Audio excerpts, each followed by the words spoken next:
Bom dia, boa tarde, boa noite. Estamos aqui começando mais um resumo da lição. Eu sou o Thiago Schmidt, estou aqui com o Marco Antônio mais uma vez para começarmos. Estamos aqui com o suporte de Júlio Bigoli, agora acertei, e Brian Christian, o BK. É bom falar o nome dele, né? Para não pensarem que é uma rede aí de fast food.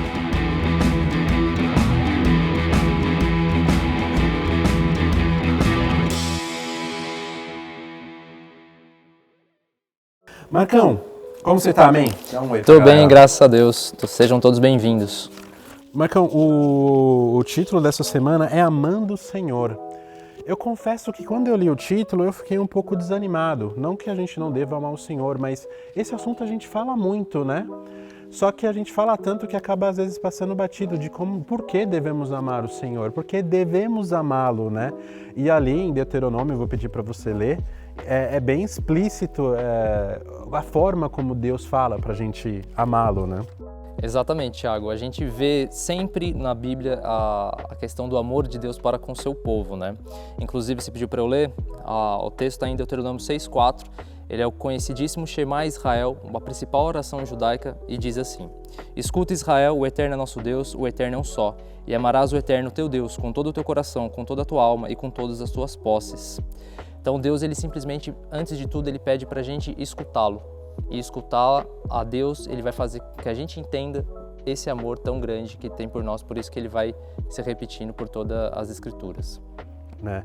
E a orientação de Deus é que o povo judeu ele guardasse esse texto em lugares diferentes ali, né? Exatamente, a lição jovem também vai trazer a questão da mezuzá. São pergaminhos colocados nos umbrais das portas, né? A gente vê isso na Páscoa, né? Que o povo de Deus tinha que passar o sangue do cordeiro ali nos umbrais das portas. Então Deus pede para que o povo coloque isso em lembretes nos umbrais das portas. Então todo lar judaico tem nas portas de suas casas, que é um texto de Deuteronômio 6,4, que é o todo Shema Israel, e mais um pedaço de Deuteronômio 11 também, que ali é a prece, para que a gente não se esqueça.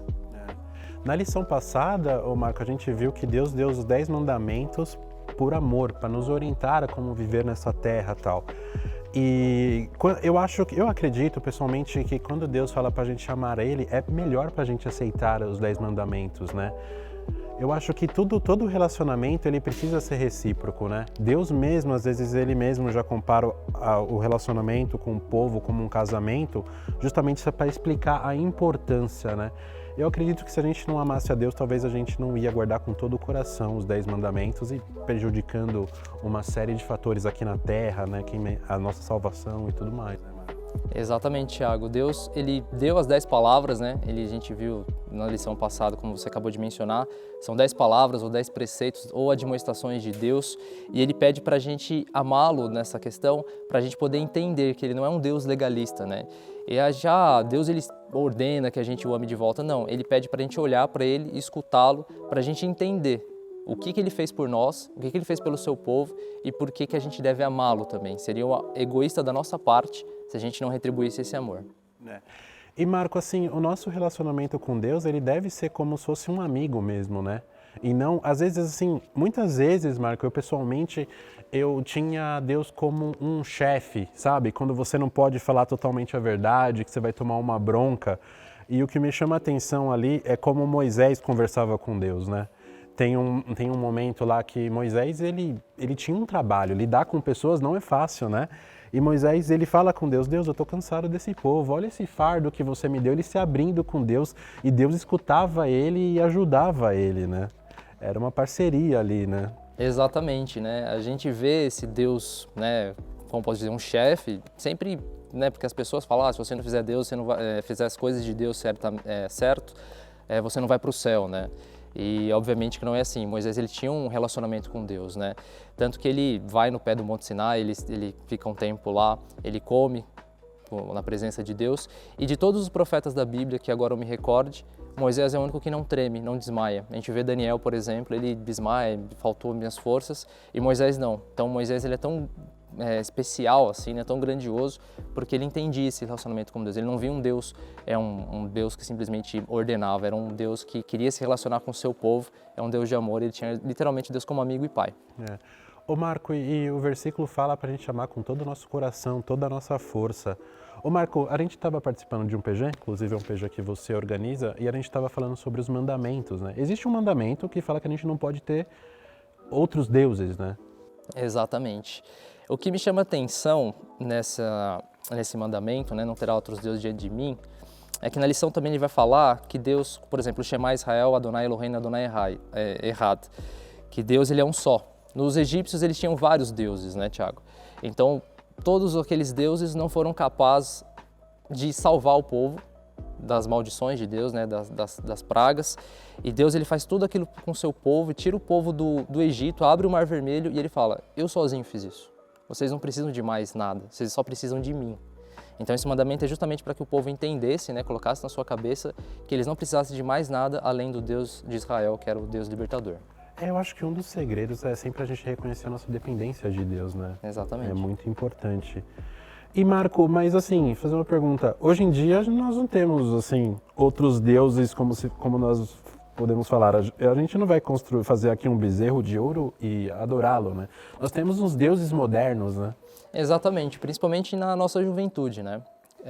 A gente é muito ligado a entretenimento, a música, em N coisas que a gente acaba se distraindo e ocupando o nosso tempo, né? Tirando o nosso tempo de Deus, né? A gente, infelizmente, acaba substituindo o tempo com Deus com o tempo para todas essas outras coisas que eu acabei de citar. E Marco, ali, Deus, assim, ele deu essa recomendação, deu esse mandamento, essa palavra, essa orientação, e ele também fez ali uma aliança com o povo, com lei, né? E eu acho engraçado que na Bíblia é usada a palavra coração, falando que a lei deve estar no nosso coração, né? Porque a lei representa a Deus, né? Exatamente, Tiago. No próprio Shema Israel, como a gente estava falando, a questão de termos outros deuses hoje em dia, não necessariamente um bezerro de ouro, no mandamento eu gostaria de atentar que no Shema Israel, ele vai falar assim, e amarás o Eterno teu Deus de todo o coração, de toda a tua alma, com todas as tuas posses. E essas palavras que hoje te ordeno estarão sobre o teu coração, e as inculcarás a teus filhos, e delas farás sentado em tua casa e andando pelo caminho, ao deitar-te e ao levantar-te. Né? A lição trouxe o Shema Israel exatamente porque Deus ele pede que nós nos lembremos dele, tanto no levantar quanto ao deitarmos, né? São 2 vezes que os judeus proclamam o Shema Israel, de dia, ao amanhecer e ao anoitecer. E essa aliança tem a ver com compromisso, tem a ver com relacionamento com ele. Não é à toa que ele pede tantas vezes para o povo amar ele, para o povo se relacionar com ele e para o povo estar atento ao que ele pede, que é sempre para o bem da humanidade. Ô Marco, uma questão, hoje nós temos, como podemos falar, nós temos um Deus talvez menos concreto, né? Deus fez o Mar Vermelho se abrir para o Israel. Eu já tive a minha experiência com Deus, eu já senti Ele me chamando. Talvez as pessoas, assim, é porque Deus chamou o povo, né? Então o povo sabia do amor de Deus. E eu já tive a minha experiência, acredito que você já teve a sua experiência de falar com Deus. E talvez as pessoas ainda não amem a Deus porque não sentiram isso, né? Mas acho que mais cedo ou mais tarde vai acontecer com todo mundo, né? Exatamente, né? A gente entende que ao estudarmos a lição, estudarmos a Bíblia, a gente se conecta com Deus, né? A gente sempre ora, a gente fala com Ele, a gente tem o nosso devocional. E quando as pessoas não têm isso, simplesmente acham que, como você disse, não é um Deus concreto, não é um Deus que a gente sente, que a gente vê.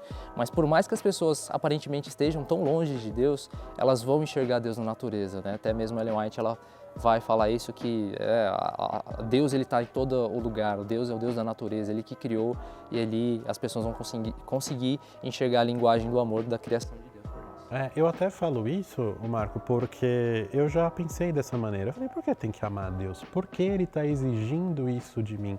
E na minha maturidade cristã, eu percebi que nós temos que amar a Deus para que realmente a gente é dependente dele, a gente não consegue viver, né? A gente está numa pandemia ainda, que ainda não acabou, você viu, Marco, é uma doença que não tem uma letalidade tão grande, mas que acabou levando muitas pessoas e o mundo acabou, né? Veja como somos dependentes, como não somos nada, como somos sensíveis, né? Sim, se a gente não olhar para ele, a gente não consegue enxergar quem a gente é, que é essa tal da dependência, né? A gente ama ele porque a gente consegue enxergar o quão pecaminosos nós somos. Tipo, a gente merece a morte. E Deuteronômio sempre fala assim, olha para mim, amo teu Deus. E a gente enxerga esse amor que libertou o povo da escravidão, e mais para frente Jesus hoje nos dá essa salvação também. Por isso que esse amor ele acaba sendo recíproco no final das contas, quando a gente acaba entendendo. Deus pede para olhar para Ele, olhar para a Tua Palavra, estudarmos ela, aí sim a gente tem o discernimento de quem nós somos e por isso que a gente tem que amar esse Deus, porque nós não merecemos nada, Ele simplesmente fez pela Sua graça. Até falando para você, se você estiver em casa e você ainda não sente que ainda tem aquele amor por Deus, eu peço que você ore, que com certeza Ele vai te atender, né? Exatamente. E Marcão, aproveitar que agora nós somos youtubers, aproveitar para você pedir para você se inscrever no canal aí, curtir o nosso vídeo e compartilhar. E também dar outro recado, nós temos a nossa escola sabatina aqui no NASP, aqui no Ensino Fundamental, se chama Cultura Jovem, às 9h30. Peço para você aqui comparecer. Também peço para você também seguir o nosso Instagram como.sou e lá na bio tem informações mais sobre a escola sabatina, né? Nós temos muitas escolas sabatinas, né, Marcão? Você tem a sua também? Sim, a nossa classe aqui se chama Bet Midrash, ela tem uma proposta mais judaica, né? E ela fica no prédio universitário, começa às 10h30, é a sala 38A. Ô, Marcão, é até bom esclarecer que existe judeu adventista, né? Porque eu pensava que não tinha. Exatamente, existe. Que bom, é isso aí. Então eu te desejo uma boa semana e até semana que vem. Semana que vem, eu e o Marcão, a gente vai se despedir aqui, Marcão. Nós não estaremos aqui semana que vem, vai estar a Bruna e a Thaís aqui comandando aqui o resumo da lição. Até mais. Até.